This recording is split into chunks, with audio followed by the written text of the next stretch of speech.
और अरविंद केजरीवाल जी भाजपा से सीख लेते हुए वैट में कटौती करेंगे और उदाहरण बनाएंगे कि जहां आम जनता की बात आएगी उनमें भी अभी संवेदनशीलता मरी नहीं है।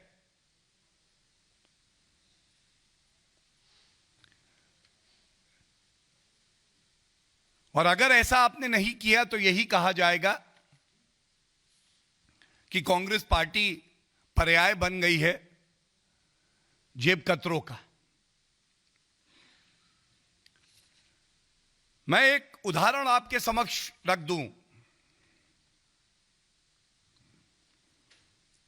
आज राजस्थान में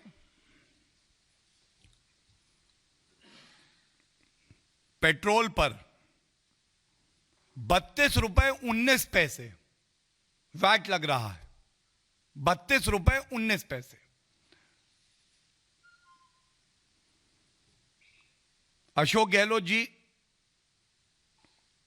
श्री गंगानगर में पेट्रोल की कीमत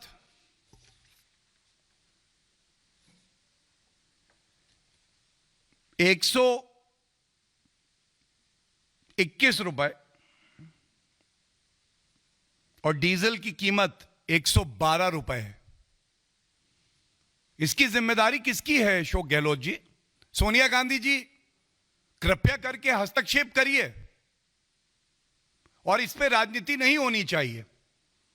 लेकिन भारतीय जनता पार्टी ने यह दिखाया है किस तरह से किसान, भारतीय नागरिक, मजदूर, गरीब सबकी सेवा भी करेंगे और जहां अवसर मिलेगा आम जनता को राहत भी देंगे। अगर कर आएगा हमारे खाते में, कोष में, तो उसका एक एक रुपया देश के निर्माण के लिए समर्पित होगा, आम जनता के लिए समर्पित होगा। लेकिन राजस्थान में ऐसा प्रतीत नहीं हो रहा। मैं महाराष्ट्र का भी जिक्र करना चाहूंगा। हम सब जानते हैं वहां एक महावसूली अघाड़ी है। यह कैसी वसूली है? उद्धव ठाकरे जी, पेट्रोल का दाम 110 रुपए, डीजल का दाम करीब 87 रुपए और यो वैट लग रहा है पेट्रोल पर महाराष्ट्र में 31 रुपए 19 पैसे।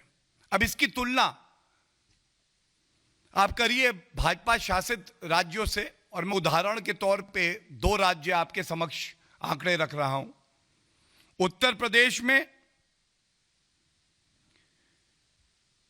21 रुपए 86 पैसे, यह 3 नवंबर 2021 का आंकड़ा है।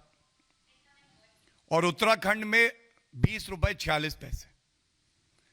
कहां 20 रुपए 46 पैसे और कहां राजस्थान में 32 रुपए 19 पैसे और महाराष्ट्र में 31 रुपए 19 पैसे। यह अपने आप में दर्शाता है कि ये केंद्र सरकार की जिम्मेदारियां बड़ी होती हैं। उन जिम्मेदारियों को पूरा करते हुए भी केंद्र सरकार ने एक पहल करी, आम जनता ने उसका स्वागत किया। लेकिन विपक्ष की जो पार्टियां हैं, कांग्रेस, आम आदमी पार्टी, तृणमूल कांग्रेस, ये केवल और केवल ओछी हल्की घटिया राजनीति करती रहीं, विरोध करती रहीं, अपनी निद्रा से जागी नहीं, आम जनता की इन्होंने सुध नहीं ली।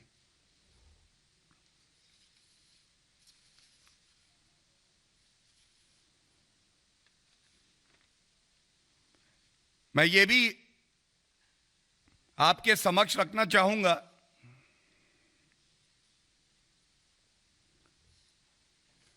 कि कोविड का ये जो संकट भारत पर आया था, इससे बड़ी वीरता से हर नागरिक ने लड़ाई लड़ी और शायद इसीलिए आज पूरे विश्व के लिए भारत एक उदाहरण बन गया है कि एकजुटता से कैसे इस महामारी को परास्त किया जा सकता है। लेकिन एक सोचने की बात आपके समक्ष रखता हूं, एक विचार है। हमारे संविधान में संघीय ढांचा है और जो विपक्षी दल संघीय ढांचे की दुहाई बार बार देते हैं, वो ये भूल जाते हैं कि अगर ये संविधान उन्हें ये अधिकार देता है कि वो कर इकट्ठा करें, तो एक जिम्मेदारी भी देता है। जिम्मेदारी अपने प्रदेश के नागरिकों के प्रति।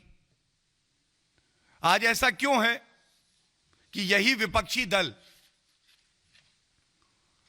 पूरी तरह से भूल गए हैं कि ये जो जनता है, हमारे भाई बहन हैं उनके प्रदेशों में, आज वो भाजपा का उदाहरण देके आपसे गुहार लगा रहे हैं कि आपको भी ऐसा एक निर्णय लेना चाहिए जिससे आम जनता को राहत मिले।